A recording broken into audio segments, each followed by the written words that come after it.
Welcome to REsimpli podcast. This is Sharad, host of the REsimpli podcast, bringing you a very special guest, Bishoy Habib, for you. Bishoy, welcome to REsimpli podcast. How are you doing? Thank you, Sharad. I'm good. How about yourself? I'm doing amazing. Thank you so much for being a guest on the podcast.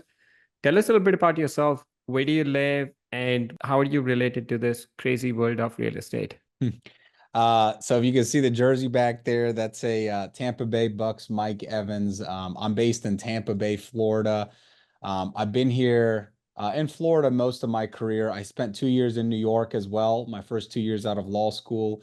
So I got licensed up there, but I call Florida home and I practice all over the state. How did I started in real estate? I like to think I was kind of born into it. So my dad had been investing in real estate before I was born, and as an immigrant, Egyptian immigrant, I only had really three options. I could be a pharmacist, a dentist, or a doctor. And I chose neither. I hated science. I hated it completely. So I decided to do business. And um, so even I remember when I was younger, I'd drive around the properties with him. I mean, he'd drive us around, and I negotiated my first commercial lease when I was 15. Obviously, Amazing. but he was negotiating it, but I was helping, and we were redlining. And this was back when you had to fax it back and forth to people, to the other side. So that was pretty cool. And then I just kind of figured this is what I wanted to do. And I went to law school, figured I'd take every real estate class that they offered. I did that. I thought I'd get some cool job offer when I finished school, but that was during the financial crisis of '09. I graduated in '09. So I was like, well, let me go get a law degree. It can't hurt. So I went to law school, got my law degree. The market was still kind of tough in 2012. I was like, well, I'll just practice real estate law. And then one day you look up and it's been, years, and you're like, you're getting good at it. You're adding value to clients. You have leveraged, your position toward relationships and kind of being in good spots just by being an attorney. And so then you're like, well, this is actually kind of fun, right? Once you start getting the hang of it. So I'm in year 12 right now, as a real estate attorney. But it's always what I've wanted to do, the real estate side of Yeah, things. amazing. Yeah, congratulations on all the success.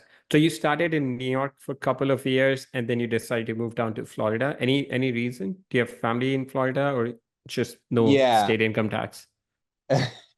Both. Yeah. I grew up in Orlando, and that's why you see the Oh, Orlando Magic jersey over there. So I left the state at a time when I just wanted something different. Back when I left 10 plus years ago, we didn't have the growth and opportunities that we necessarily do now in Central Florida. Obviously, the last 10 years has been a crazy boom, and especially since COVID. But back then it was a little bit more difficult and there was less opportunities. In New York, on the other hand, was on the up and up, when it was still hot and the best place to live and had the best developments. And so I had a very unique opportunity to work with one of the biggest hotel developers in Manhattan history. And I cut my teeth for 2 years in New York. I learned how to work hard. I didn't know how to work hard before I got up there, and I thought, 40 hours a week was doing it. And then you get up there and you learn what a real work ethic is. yeah. And so that was an amazing opportunity for me. And then what brought me back down here was, you said it exactly: family, no income tax, quality of life, cost of living, all the same things that brought Right. people down during COVID. But I Right. was, 5, 6 years ahead of them. Right. So did you start your own practice like right away, or were you working for another, with another attorney and then eventually got on your own? Yeah, so I was working with another attorney up there. I came down here. I honed my skills for quite some time. And then when I realized that I had a lot more to offer than just working with a firm, I took all of my experiences together and I found, what is it that's most important to the client? And it came down to three things. It's being responsive as an attorney. It's being investor friendly in my world, business friendly, investor friendly, and it means being trustworthy. And those are the three core components that I found in my law firm with Legacy Legal, where we help clients leave a legacy. And I figured as long as I had those three components every day and every decision was based around them, that I would be successful, because that's really what the client pain points are and why clients are afraid of attorneys, why they Hmm. don't like attorneys. Yeah. Yeah, absolutely. Yeah. You don't really appreciate an attorney until you actually need one, and then you're like, oh my God, you're the best person in the world for me right now. It's like a So, doctor. right, exactly. Yeah. So, but do you primarily work with real estate attorneys? Is that your primary client base? Real estate investors. Yes. Is that primarily who you work with? That's what, yeah. So I work with, so I practice like real estate law and business transactions as well. Okay. As I mentioned, I mean, real estate's kind of where my bread and butter, but I've also done finance law. I work with a ton of lenders. I love working with lenders. Could be a bank, could be a credit union, could be a private lender, hard money lender, doesn't matter. And investors, right? Right. So I got investors who are buying their first flip and they want to know how to structure it. And I have investors who are hedge funds and family offices that, have $1 billion under assets. So it really runs the gamut. But I just love piecing deals together. I Right. love the business aspect of it. I love the deal aspect of it. And unlike most attorneys, I'm not scared of numbers. Most attorneys hate numbers. I like Yeah. numbers, I like math. That's So awesome. yeah. All right. So the one of the most common questions investors ask is, what's the best entity structure? Right? Your thoughts on that? My thoughts on that are I'm in a unique position because I live in Florida and I practice in Florida. And Florida has the best land trust in the entire country. Okay. Because land trusts are a thing in a lot of states, but none of them except Florida has protection against liability in the same way that an LLC does. So it's not one size fits all. It never is. And there's always other answers. It's nuanced because the number one thing we as attorneys love to say is it depends. But I would say that the go-to is a land trust. And now there's other factors. Are you paying cash? Are you getting a loan? Are you going to transfer the property? You're holding it as a rental or is it a flip? So there's other factors, but if we can put it in a land trust in Florida, that's my favorite way to hold a property. So you would have each property in its own land trust, That's right. right? That's Who right. would be who would be the beneficiary and trustee of the trust? Yeah. So, and let me back up because if you're a little newer, you may not understand the concept of the land trust. So I'll give you the main benefits of a land trust. Number one, it's completely private or anonymous, and that's huge. Um, because not only does that, keep your name off the record, so nobody knows, who you are, they can't track you down, but more importantly than that, there's a lot of frivolous lawsuit. Actually, here in Florida, we are the number one state for frivolous lawsuits in the entire U.S. And number two, in total lawsuits, excuse me. And number two is New York, I'm and we have surprised it's twice as not many. California or New York. Yes, you're exactly because they're bigger states than us. Number two is New York, and they have half as many lawsuits as us in 2023. There's a lot of insurance laws that are changing right now. There's a lot of legislation that's happened because there's a lot of these lawsuits have to do with the insurance laws that were in place before. So some of that's going to ramp down. But the point I'm trying to make is there's a lot of litigation out there and a lot of it's frivolous. And so people say to me all the time, well, Bishoy, why do I want to be anonymous? I'm not hiding anything. The answer is if you get in a car accident, whether it's your fault or not, and somebody hires an attorney and they look you up, and they see that you own 20 rental properties, whether you're at fault or not, whether you actually did anything, you know very well that that attorney is going to at least start a claim against you and hope that you settle for something. If that attorney, on the other hand, looks you up and they do an asset search and they see that you don't own anything on paper or they can't track you back to anything, they're not going to waste their time because that attorney only gets paid typically on a contingency or that client wouldn't, pay legal fees for Right. someone that's not collectible. So the first thing is being invisible. That's the first part of it. Number two in Florida is the limited liability that I just mentioned. And then the third aspect of it is the estate planning side. So if we put it in a land trust and you die, you don't have to go through probate. You just decide in the land trust who gets the property and they automatically get it when you die. So when we talk about a land trust, those are the three big benefits of the land trust. Now, you asked a very good question, which is what are the ideal structure? Again, it's not a one size all fits all approach, but what we do is we create different layers, right? So we want to insulate you as much as possible. And I'm not here to give legal advice, obviously, but in general, we want to create as many barriers to liability as possible. And so there's no bulletproof. I don't use the word bulletproof except to say there's no bulletproof way to shield your assets, because if you did something wrong and the other party has enough money, they can find you and they can sue you.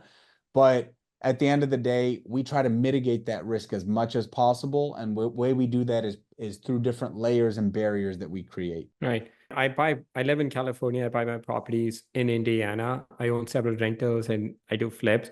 So the way I have it set up is each of the rental properties that I have and flips that I have are in its own individual land trust. So if I buy 123 Main Street, we would just name it 123 Main Street Land Trust. And then I'm the trustee, and then the beneficiary is my LLC. I have two separate LLCs, one for my flips and one for my rental properties. And then I use just the main bank account for each of the LLCs for operations purposes. And my reason for setting up that way was exactly the same, to be anonymous and have estate planning. And just if you go to state of Indiana, you search my name, nothing comes up. Or if you search for 123 Main Street, it doesn't show anything else. It's not related to any other asset. Correct.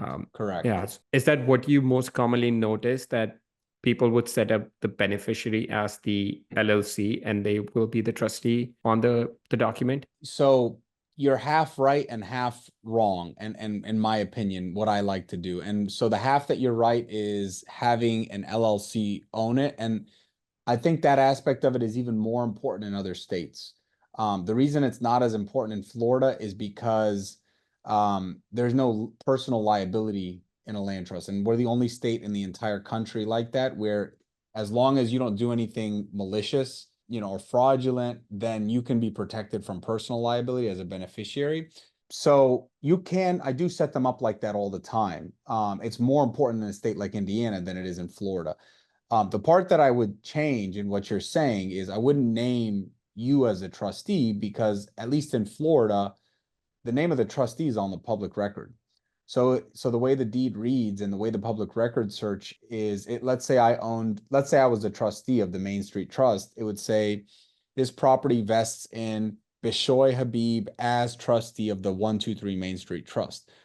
So if you put and this is a common mistake people do with land trust, they do this all the time. If you put yourself as a trustee, at least in Florida, your name is on the title. Now your name is on title as trustee, but people can draw conclusions pretty easily that way. And, Right. and you're traceable. You're associated with that. Now, if it's an attorney or an accountant or a company that's trustee, people may get confused, but I'm an attorney. So if I'm trustee, I could be trustee for anyone as their attorney. Right. So we got different things that we do. I don't put my name on. I'm not the trustee, by the way, of my own client's trust. I don't want to be on title to anyone's property. I have a separate way of doing that keeps me away and keeps me insulated, because what I found was people then would start contacting me because they knew, well, I'm the attorney, so I must know something. So Right. I've created an even bigger separation so that it's completely untraceable to anyone. And that's really the optimal setup for a lot of people. Right. Yeah, at least in the state of Indiana, the trustee name doesn't show up on the deed. So Interesting. if you search, it just literally says 123 Main Street Land Trust. So when we buy and sell, yeah. When I actually sell the property, I make my property manager, who's based in Indiana, the trustee, so she can just go and sign. It's like when I buy, I'm the trustee. When I sell, I make her the trustee. But you said you've done some other things. What are some of the things you've done to just have an extra layer or two of protection? Yeah, it's shell companies, it's holding companies, it's trusts within trusts. I mean, we get as creative as we need to get, and the more assets you have, the more complex it becomes. Absolutely. What are some of the biggest mistakes you see people have made with how their legal entities set up, or just with other legal things in their business when they come to you? Just like total newbie mistakes. The number one thing I see is very simple. It's exactly what we're talking about. People buy investment property in their own name and in their own personal name. And that is, I'm sorry, that is dumb. I mean, there's no reason to do that. There's no upside to doing that. Imagine if you just put your bank account on the public record, because you might as well be doing that at that point to show everyone what you have, what you're worth, who should go after you. And here's the thing about it. I've never talked to someone who doesn't know the rule. Everyone knows it's a bad idea. People just do it anyway because it's convenient. You know, a lot of times it might have to do with the financing of the property or the fact that they just never got around to forming an LLC. It's a terrible idea. And by the way, a lot of sophisticated investors still do it. I don't know why. I don't understand why. They just don't want, they're like, oh, I've had it like this for years and nothing's ever happened. And I'm like, well, I mean, that's your decision. I'm not in California. California is even crazier because you could be 1% liable and be liable for 100% of the damages. So I've heard of a situation where there was like a father son and the father owned 1% of a club, a nightclub, and somebody drove I think the valet was drunk and he drove and paralyzed someone, and they got sued for like $10 million, Oh, and the wow. dad had to pay the entire judgment because the son wasn't collectible, and the dad was literally just a 1% owner and he had to pay the whole thing. It's a travesty, you know. So that's a very simple one. The business side of it's the same thing. I mean, you just have to set up, because the problem that I see is a lot of people get started and they're not thinking about how it looks 2 or 3 or 4 steps from then. They're just excited to get started and make some money. And that's fine. Like, nobody does tax planning before they start making money. You start thinking about taxes as you start making money. It's the same thing with liability. So it's just thinking ahead. And if you haven't been sued yet, that's a great thing, but do not wait till you get sued to figure it out, because by then it's too Right. late a lot of times. So what are some of the things an investor can do just to be, proactive to, when it comes to their legal issues? I mean, I feel like if you've been in the business long enough, you will get sued for something, like if you own rental properties, your tenant's going to sue you. If you're in a business, if you're in a partnership, you might have some disagreement with your partner, you get sued. So what are some of the things, we can do as investors to protect ourselves? Yeah, I mean, they say you're not really successful until you get sued, right? Right. So, it's that preventative, legal counsel, right? So we all know the concept of preventative medicine. If I eat healthy and I exercise every day and I do my regular doctor visits, my likelihood of getting sick down the line is so much smaller, right? And that's why insurance companies are so focused on preventative medicine now, and they're willing to spend big money on it because it saves them so much money on the back end. It's the same concept in the legal world. The little preventative measures that you take today will save you tens of thousands, hundreds of thousands, millions of dollars if you do them right. So what I would encourage listeners to do is really get in touch with your real estate attorney, or if you don't have one, if you plan to be in the space, get a good one. Having a good attorney is not just when I get sued, I need an attorney. That's the last, that should be the end point of that relationship, meaning like that's the last part of it. There are so many steps beforehand. And the conversations that I have with my clients range from all kinds of things. Obviously, could you draft this contract for me? Could you review this contract? But then it's a lot of strategy. It's a lot of strategic things, right? How should we approach this? Should we approach it from an angle of being aggressive with them? Should you write a demand letter, Bishoy, or should we do X, Y, and Z? And then I kind of think through the options and who has the leverage and what's the situation and do I know their attorney? And there's 100 different aspects of, a decision, a business decision, or there could be if it's complicated. And I think that we have a vital role in that and kind of guiding people. The earlier we get involved as real estate attorneys, or really attorneys in general, in the process, the better that is for you. And trust me, I know a lot of people flinch and say, we don't want to pay attorney's fees up front, but the attorney's fees you pay up front is fractional compared to what you would pay on the back end.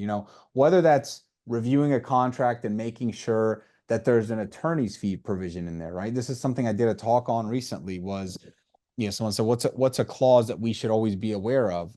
In Florida, an attorney's fee provision, right? And just an example, if you don't have that in there and it's a contract you signed with another party, whatever the contract is, and they default or they breach and you have to sue them, you may not be entitled to recover your legal fees, even if you were right and even if you win the lawsuit. But if you have that language in there that says any prevailing party shall be entitled to recover legal fees, now all of a sudden think about the disincentive of the other party to breach that contract. Think about how much less likely they are, knowing, okay, not only do I have to pay the damages, but now I have to pay their legal fees. So the longer this Right. drags out, the more I'm going to have to pay. So it's just little things like that that you would never know as, as a lay person, a non-attorney, but it could be one sentence, two sentences, and it could save you hundreds of thousands of dollars in the grand scheme of things. And so I think we have to change the framework of how we view attorneys as kind of preventative versus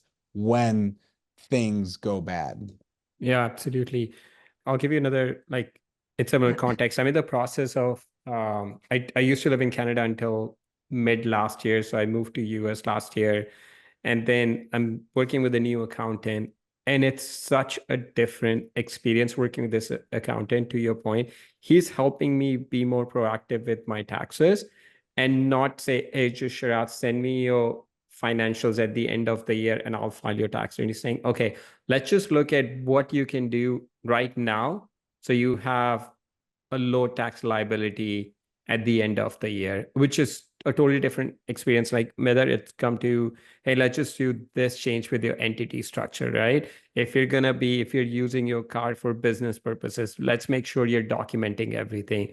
And I can already see the value from that. And I look at it, the attorneys exactly the same way. I own a property management company in Indiana, and my property manager, she works with real estate attorney, absolutely amazing. And it makes our life so much easier having that relationship, that before like before you buy a property or before you do something new, it makes so much difference. Just run by the attorney, not just, I mean, the way I look at it, it's not just from a legal point of view. Of course, you get that value, but I feel like talking to someone like you, what's going to happen, Bishoy, is you have like, decades of experience, like working with so many different clients, that you're of course going to give me the best information when it comes to legal, but you're also going to give me information from a business point of view. Like, hey, this is another client that I have, who was similar situation, and this is what they did, and I can see how it worked out for them. So you might want to leverage that. I feel like, I don't know, I feel like people sometimes cheap out,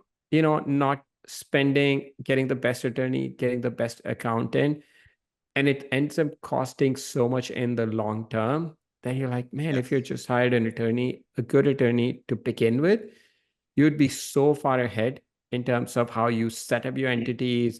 And sometimes what happens is, like, you realize the importance of having a right attorney, after it's too late. You own all these properties individually, you don't have any estate planning, and let's say, God forbid, you pass away, and now it's such a burden for your family. I'm sure you see stuff like this all the time where people are like, oh man, if you had just spent a couple of hours, ahead of time, and just we had planned everything correctly, then it would save you like months, if not years, of anguish down the road. Probate is the perfect example for that, Sharad. I'm glad you brought that up. And I want to touch on one thing you said, and then I'll jump into this. But the network is the other thing, is people underestimate. It's like, if you have a good attorney in your corner and someone who's been doing this for a while and someone who's established, especially locally, don't underestimate the amount of people that I could put you in touch with to do X, Y, and Z. Exactly. So I agree with you on that point. I mean, let's talk about probate real quick. So people just, it's all about education is what I've learned. So a lot of people just don't know what they don't know, and they never have been in a situation where they have to go through probate. For the listeners who don't know what probate is a very painful process that occurs typically when someone passes away. If they did not have a trust, even if they did have a will, or if they didn't have a will, but if they didn't have a trust or something else, there's other certain documents, but let's just call it a trust for now. If you did not have a trust, all your belongings have to go through the court system. It's called probate. It's open to the public. At least in Florida, could take up to a year, year and a half, 2 years, depending on your assets. People get the right to, siblings and family members get to right to fight over your stuff. And when you see that in movies and in the news with big families, that's what probate is, when all the heirs and the kids and the spouse and everybody's fighting over the dead person's belongings. So probate is always a pretty bad experience for people. I mean, very few people come out saying that was a good experience for me. And you know what's funny? The only people, when I talk to people about probate, who know what probate is are the people who have been through it. And they're the only people that stop me when I give my little explanation. They go, no, I know what it is. Let's create the trust. I don't want to deal with that again. Because I have to explain, well, this is why you want to trust, right? Or one of the reasons. So it's one document that I could create for you right? And we do estate planning. I have estate planners at my firm, very, very good estate planners who deal with very high net worth individuals. So we do that as well because it's a natural progression. I got the investors, they want to invest, they want to build their wealth, they want to create a legacy, and they want to keep all that, inside their family. So, when I try to explain this to people, I could create one document, or we could create one document, a living trust or a family trust, and that one document could save you, I'm not exaggerating, tens or hundreds of thousands of dollars in legal fees and a year or 2 years of all your assets being tied up by the court system until the court decides, okay, that's fine. Your kids can get what you left for them. In a will, you could have a will, say, I want my kids to have all my assets, and the court could still hold that for a year or 2 years and say, we have to make sure you don't owe anybody money. We have to make sure everybody else got accounted for. That's what happens. And that's what the trust prevents. And I mean, that's probably the most blatant, flagrant example of how simple one document, we could draft it in 2 weeks if you want, and it could Right. save so much time and money and effort. Yeah, I mean, it's not just like the money part, which of course, it saves you that. But imagine like you don't want to put your family through this, right? Yes. They're already going through so much like emotional distress, and now they have to like go through fighting over the assets. Like you don't want to do that. Like if you set it up initially up ahead of time, I mean, it creates such a better experience for everyone. Like you have a peace of mind that okay, everything is in place, and then afterwards like your family doesn't have to worry about it, like they feel like they're protected. So other than investors not using the right entity structure, what's the other thing that you notice, you look at it like, oh my god, I can't believe real estate investors do this? I would say not, going into partnerships without documenting anything or trusting other parties. One guy's the money guy, one guy's, supposed The to be doing all deals the work. guy, right? Yeah, Yeah. the deals guy or the flip guy or the contractor. And then, who always calls me is the money guy, Right. right? Always, Money always guy. calls me. Say, I wired him $100,000 and, he was supposed to have it done by this date and that didn't happen. And okay, cool. Where's the agreement? Well, he's a friend and blah, blah, blah. And okay. So it's not that we can't sue that guy. It's just that it makes it incredibly difficult, and you're not as protected because even if you have a text message saying, yeah, let's do this, or, yeah, wire me the 100,000. Okay, that's fine. So we know you wired him the money, but what was he supposed to do? Where does it Right. say he was supposed to do these things? And where are the timelines? And how do we know that he actually defaulted? How do we know what he was actually supposed to do? And so all of these things, people come to me all the time with these problems and they don't have anything in writing. I know some of these things seem very simplistic and very, simple. I guess, like rookie mistakes, but I see them every day. I'm telling you what I Right. see. Yeah. As you're talking, I bought an apartment complex with best friend of mine from college. We went to school in New York. Now we both live in Southern California. We bought an apartment complex in Indiana. And it's funny, we didn't write anything in writing. We just went to state of Indiana, set up an LLC. And now we bought it for cash. And now we're doing a cash out refinancing. And the lender is asking for an operating agreement. And I went to ChatGPT. I'm not proud to say this. Just print out. He's my best friend, so hopefully things will never go wrong. But I want to ask you about ChatGPT, right?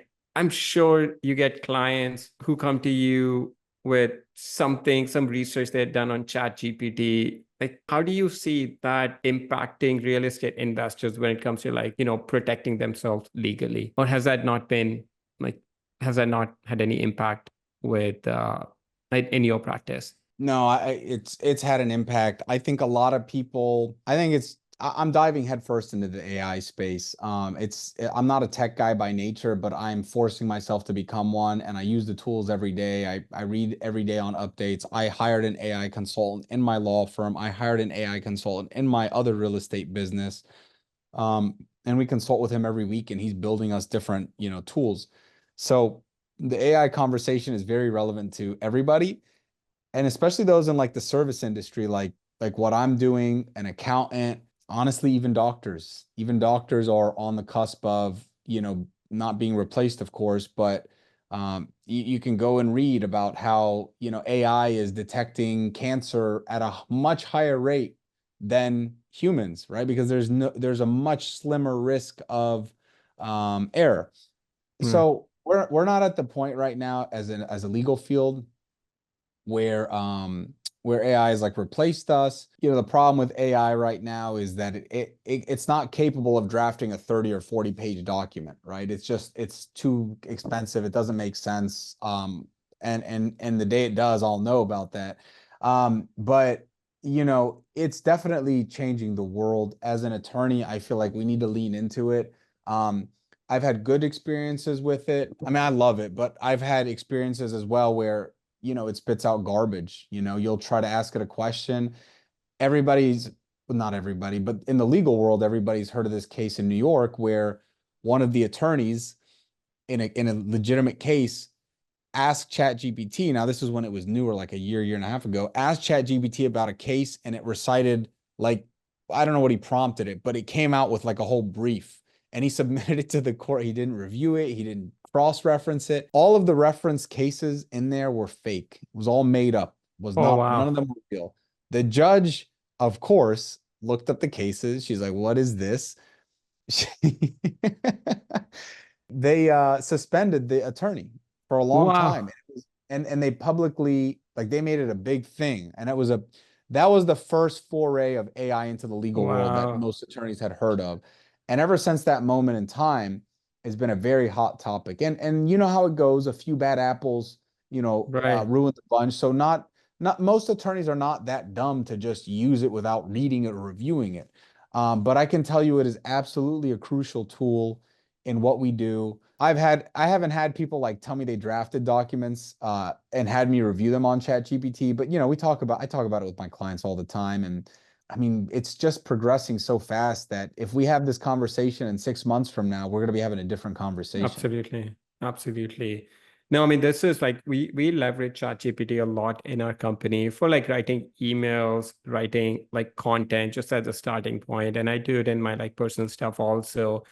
But yeah, it's very interesting. And I'm always curious kind of how it's going to impact, I mean, investors, especially like investors that are starting out, they like to always like not spend money on services, something that's not going to generate revenue for them right now. I don't see them spending money on that. So they always like to like cut corners. And I feel like ChatGPT is one way where you have to be super extra careful that you don't have something that is prepared by ChatGPT. I can't even believe that attorney did that or just run into a situation like that where you use it as a legal agreement and it's completely null and void because it was just not the correct legal agreement. Yeah. So I have another business as well, and it's real estate related, you know, doing investment stuff. And we launched this week our AI callers. So the AI consultants that I was talking about, you know, this has been in the works for 3-4 weeks now, where we've been kind of fine tuning them and testing them out, and we released them this week. And it looks like they're going to be successful. We modeled them off of other AI callers that we had seen that were in some markets more successful than human beings calling, a higher success rate in terms of setting appointments and things. And twice as effective actually in some markets. So, you know, the opportunities are limitless. The other thing that I would say is underwriting. I mean, all these like technical numbers, anything with a skill set that's, you know, doesn't really require a human brain, it's just functions. Like, you can underwrite a deal now, and I don't know how long. I mean, you have to train your bot, your GPT, whatever, but you can train it to underwrite in 10 seconds or 30 seconds what used to Right. take 2 hours for someone trained to do. Someone trained at a high level with a degree and years of experience. I mean, just think about how powerful that is. So this whole generation coming up, you know, part of it is they're going to become dumber and they're going to lose some skills, but part Right. of it is they're going to become more efficient because they're going to have prompt engineering. They're going to know how to Right. leverage these tools in a way better than anyone before them ever was able to. So it's a give and a take. Yeah, absolutely. It's a very interesting time that we're living in. Like just the things that you can leverage Chat GPT for, it's absolutely incredible. But when it comes to like legal stuff, like working with an attorney, accountant, like that's a whole different ball game. But you want to make sure you have the best people that you're working with. Bishoy, this has been absolutely incredible. I have final three questions to ask you. I clearly see you're a huge sports fan. What do you do for fun? I like to travel. I got married last year. Oh, congratulations.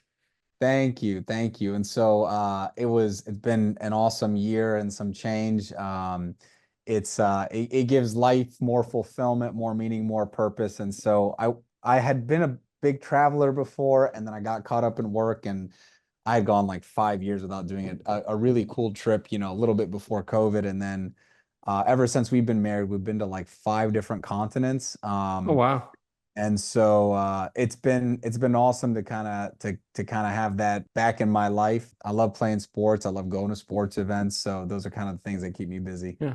What's the most fun place you've been to recently? Oh, Remarkable. recently we did our summer trip to I would say the coolest place I ever been. My favorite place was New Zealand, and that's a New little bit Zealand. different. Yeah, I think that one's a little bit different. I was gonna say Europe, but Europe is awesome. Switzerland was amazing. But I'll tell you, if you ever can get to go to that coast of that side of the world, New Zealand was spectacular. I would highly, highly recommend. I liked it more than Australia, actually, which surprised me, but I Right. highly, highly recommend New Zealand. So you've been to 5 continents. You have not been to two, but you've been to all other 5 of the 7 continents. So Antarctica, and what's the other one that you haven't been to? Asia? No, I've been to six, I guess. Six. I've been to Okay. six. I've just been to five. I Oh, went to okay. New Last Zealand year. like six. Oh, Yeah, okay. I went to Okay. New Zealand like Nice. 6 years ago. Yeah, Oh, okay. but Okay. we did a honeymoon in South Africa. We did we've been to South America a few times. Went to Brazil, obviously a USA. We went to Thailand for Christmas, and then Nice. we did Europe last summer. So we've hit a bunch of cool. I've been very Cool. lucky. Awesome. Awesome. Yeah. No, that's great. All right. What's the one book that's had the biggest impact on your life? It could be a business book, personal book, or one of each. Oh, I love that question. I am reading a book now called Buy Back Your Time, which is really Oh, good. Dan Martell. Yep, Yeah. yep. That's a really good one. How to Win Friends and Influence People changed my life, Dale Carnegie. And then I will also say Grit by Angela Duckworth. And that book fired me up. I'm a Yeah. gritty person as it is, but that book just fired me up. I that definitely made me just kind of work even Right. harder. So those are probably 3 books I'd give. Yeah. All right. Final question. If you could meet any person, dead or alive, who would you want to meet and what question would you want to ask them? I mean, I could say Jesus. That would be a pretty easy answer. But if I didn't go that route, I'd want to meet Eminem. I'm a big Eminem fan. What would you want to ask him? I've been thinking about that question for like 20 years now. I was like, what would I say if I saw him? I still haven't come up with a good answer. All right. I'd probably just ask him if he could put me on a song. How about that? There you go. That's awesome.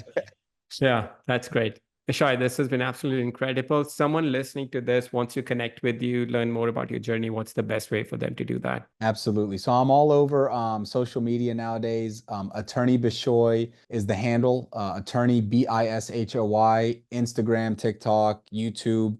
You can find me on LinkedIn, Bishoy M. Habib. And my law firm's name is Levacy Legal, Lev like Victor, ACY legal.com. Levacy Legal means leave a legacy because that's what I want to help my clients do. And so levacylegal.com. Perfect. Awesome. We'll put links to all of that in the show notes. Bishoy, thank you so much. This was absolutely incredible and very, very informative. Thank you. Thank you, Sharad. It's a pleasure, man. Thanks.